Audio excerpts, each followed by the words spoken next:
दोस्तों नमस्कार, मेरा नाम धर्मपाल चित्तारा और हम आज आपको मिलवाने जा रहे हैं एक ऐसी शख्सियत से कि जिन्होंने शिक्षा के महत्व को समझा और कड़ी मेहनत करके वो आज इस मुकाम पे पहुँचे हैं कि जिनकर समाज उन पर गर्व करता है। इन्होंने केमिकल इंजीनियरिंग में ग्रेजुएशन और इन्वायरमेंट इंजीनियरिंग में पोस्ट ग्रेजुएशन किया है। पिछले 26 सालों से ये गुजरात सरकार के पोल्यूशन कंट्रोल बोर्ड के अंदर कार्यरत हैं।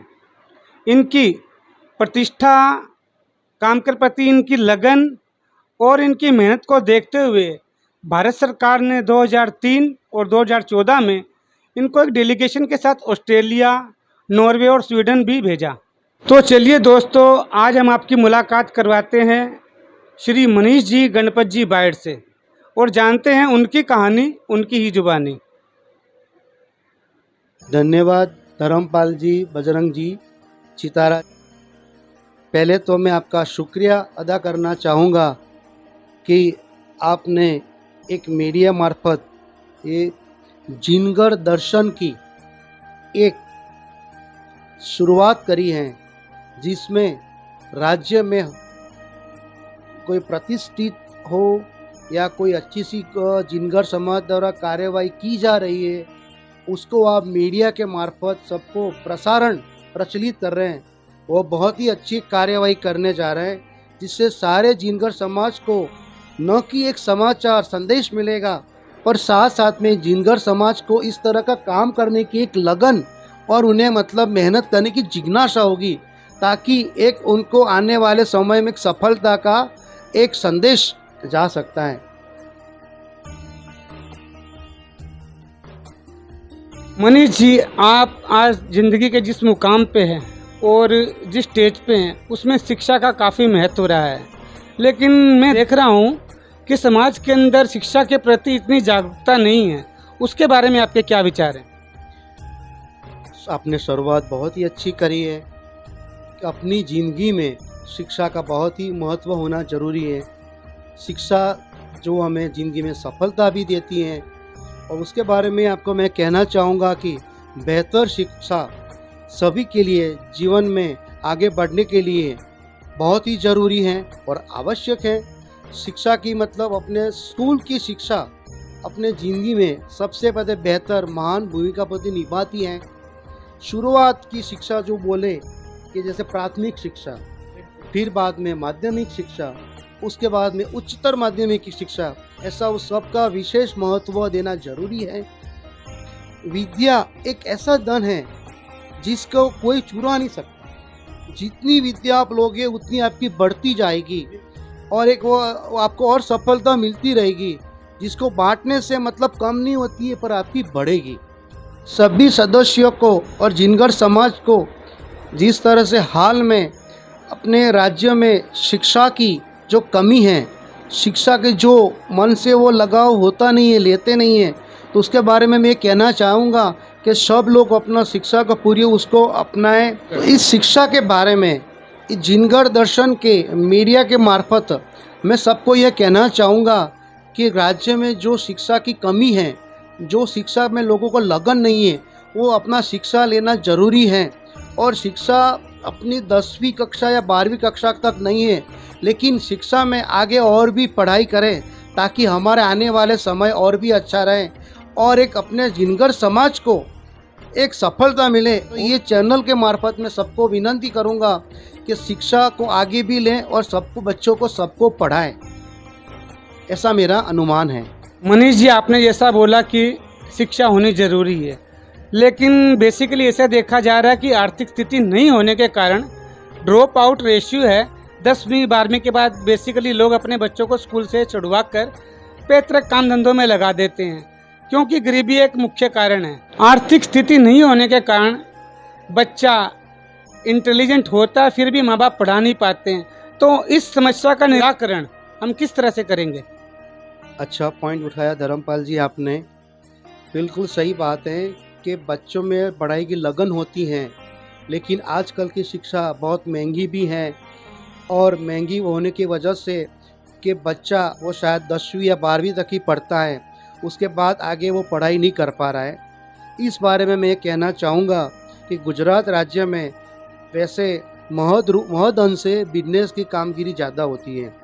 और जो बच्चों को ज़रूरी पढ़ाई के लिए उन्हें छोटा, आप जैसे बोले कि इकोनॉमिकली थोड़ा कमज़ोर हैं, तो उन्हें छात्रवृत्ति मतलब स्कॉलरशिप ऐसा देने, तो वो उसके बारे में भी गुजरात राज्य के अग्रणी जो सदस्यों के साथ में ऐसा जैसे अन्य राज्यों में प्रोग्राम हो रहा है और वहाँ पे बच्चों को छात्रवृत्ति देते हैं, वैसे इस तरह का प्रोग्राम हमारे राज्य में शुरू क्यों ना करें। तो उसको ध्यान में रखते हुए अग्रणी से मेरी कभी कभी बातें भी होती हैं और जिस तरह दूसरे राज्यों में कार्यक्रम होते रहते हैं, वैसा कार्यक्रम आने वाले 1-2 साल में मैं करूं और सबके साथ में पूरा जिनगर समाज करे, तो जो बच्चा जिसे पढ़ने की लगान होती है उसके लिए बिल्कुल मदद रूप रहेगा और साथ में वो अच्छी पढ़ाई भी करेगा। तो पक्की बात है, आज नहीं तो कल उसे सफलता मिलेगी और वो सफलता पूरी जिनगर समाज की होगी, ऐसा ये मेरा अनुमान है। मनीष जी, आपने जो बोला, लेकिन उसके लिए अपने पास ऐसा कोई संगठन है नहीं, उसके बारे में आप क्या कहना चाहेंगे? अब बहुत ही अच्छा प्रश्न आपने किया कि अहमदाबाद के विविध विस्तार में जिस तरह का ये संगठन नहीं है, तो एक उसके पर्पस में मैं अग्रगण्य जिनगर सदस्यों जैसे कलापी नगर के और कई विस्तार के उसमें मेरी बातचीत चल रही है और जल्दी ही ये संगठन का जो मसुआरा है वो शायद हल हो जाएगा, ऐसा मेरा अनुमान है।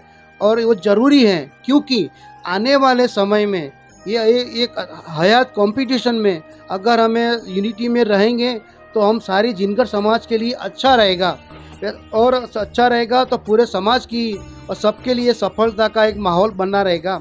तो वो पर्पस से भी संगठन होना ज़रूरी है। इसमें मैं थोड़ा पुरानी बातें का ऐड भी करूँगा कि 2010 में और 2017 में जिस तरह का जिनगर सदस्यों के लिए एक छोटा सा कार्यक्रम हुआ था वो बहुत ही बढ़िया हुआ था। उसी तरह का एक कार्यक्रम आने वाले समय में किया जाना चाहिए। उसी पर्पस से मैं सारे प्रमुख गण सदस्यों को भी ये विनंती करना हूँ कि आए, साथ में आए, संगठन करें।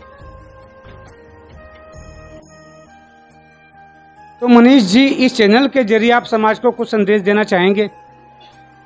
बिल्कुल, जिस तरह से आपका ये जिनगर दर्शन एक सारे जिनगर समाज को संदेश भेज रहा है, उसको ध्यान में रखते हुए मैं सारे जिनगर बंधुओं को ये बोलना चाहूँगा कि आने वाले समय का आप सदुपयोग करें।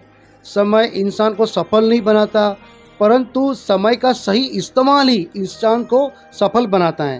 मैं और भी कहना चाहूँगा कि ज़िंदगी में रोज़ बरोज़ इच्छा, अहंकार, सोच आदि आता रहता है, परंतु उस पर नियंत्रण लेना और भी अच्छा रहता है।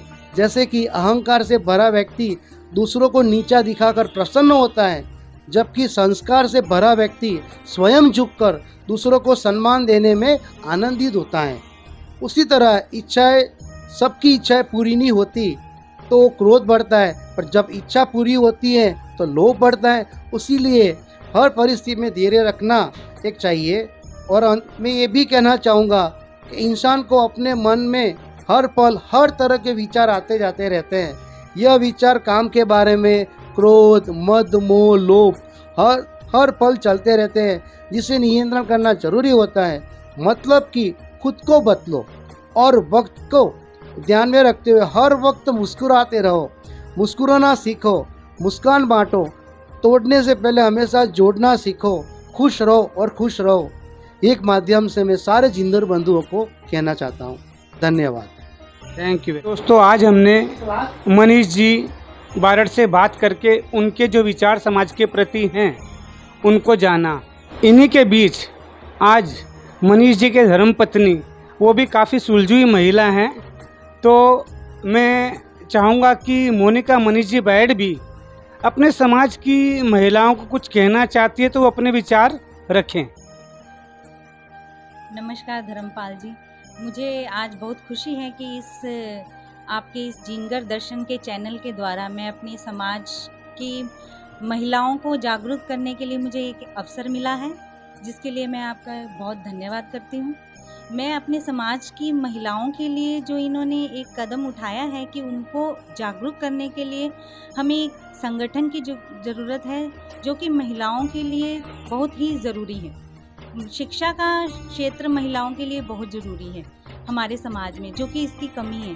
क्योंकि एक पुरुष जब पढ़ता है तो वो एक अपने परिवार को चलाता है, समाज को चलाता है, लेकिन जब एक औरत शिक्षा ग्रहण करती है तो उसके आगे 3 पीढ़ियाँ उसके काम आती हैं और वो शिक्षा को ग्रहण करती हैं और उस शिक्षा से पूरे समाज को जागरूकता मिलती है। इसी प्रकार हमारे समाज में महिलाओं के लिए और लड़कियों के लिए शिक्षा का प्रोत्साहन होना बहुत ज़रूरी है। अंत में मैं ये सब समाज की महिलाओं को विनती करना चाहूँगी कि हर परिवार में शिक्षा दी जाए। अपने बच्चों को किसी भी प्रकार की आर्थिक स्थिति हो या किसी भी तरह की स्थिति हो, उनको शिक्षा प्रदान कीजिए। खास करके महिलाओं में आप लड़कियों को शिक्षित कीजिए। एक लड़की शिक्षित होगी तो वो सारे समाज को शिक्षित कर सकती है। मेरी आपसे हाथ जोड़ के यही विनती है कि आप लड़कियों को आगे लाएं और शिक्षा के क्षेत्र में उनको प्रोत्साहित कीजिए, उनको आगे बढ़ाइए और अपने परिवार को, समाज को सुखी कीजिए। धन्यवाद। बहुत बहुत धन्यवाद मोनिका जी। समाज के लोगों से कहना चाहूँगा कि जैसा कि मोनिका जी ने अपने विचार रखे कि किसी भी तरह अपने बच्चों को पढ़ाए और ख़ास कर करके लड़कियों को, तो मैं चाहूँगा कि समाज के लोग इनके विचारों को ग्रहण करें और स्त्री सशक्तिकरण की तरफ अपना ध्यान दें। धन्यवाद। दोस्तों, आज हमने मनीष गणपत जी बारड़ से गांधीनगर स्थित उनके आवास पर उनसे मुलाकात की, समाज के प्रति उनके दृष्टिकोण को जाना और शिक्षा के महत्व को लेकर उन्होंने जो अपनी राय दी है उससे भी हम रूबरू हुए। उम्मीद करता हूँ आप भी उनकी समाज के प्रति जो सोच है, जो उनके विचार हैं, उनका आदर करेंगे और समाज शिक्षा की तरफ आगे बढ़े ताकि हर क्षेत्र में समाज के लोग आगे आ सके। उनसे बात करके हमने जाना कि जो गरीब घर के विद्यार्थी हैं, जो इंटेलिजेंट होते हुए भी शिक्षा से वंचित रह जाते हैं, उनके लिए वो समाज के जो दूसरे आगेवान हैं उनसे उनकी बातचीत चल रही है और वो बहुत ही जल्द एक छात्रवृत्ति प्रोग्राम गुजरात के विद्यार्थियों के लिए शुरू करने जा रहे हैं। तो मेरी तरफ से उनको बेस्ट ऑफ लक। दोस्तों, मिलते हैं जिनगर दर्शन के अगले एपिसोड में एक नए विषय के साथ। तब तक के लिए आप मेरे इस वीडियो को लाइक करें, चैनल को सब्सक्राइब करें और अपने फ्रेंड फैमिली मेम्बर को शेयर करना ना भूलें। दोस्तों, 3-4 वीडियो मैंने देखा है कि व्यूज़ तो काफ़ी अच्छे आ रहे हैं लेकिन लोग सब्सक्राइब नहीं कर रहे हैं चैनल। तो दोस्तों, प्लीज़ ऐसा मत कीजिए। वीडियो बनाने के लिए मुझे बहुत मेहनत लगती है और मैं अपने काम में से अपना समय चुराकर आपके लिए ये वीडियो बनाता हूँ। तो कृपा करके आप मेरे चैनल को सब्सक्राइब ज़रूर कीजिएगा। दोस्तों, मिलते हैं अगले वीडियो में।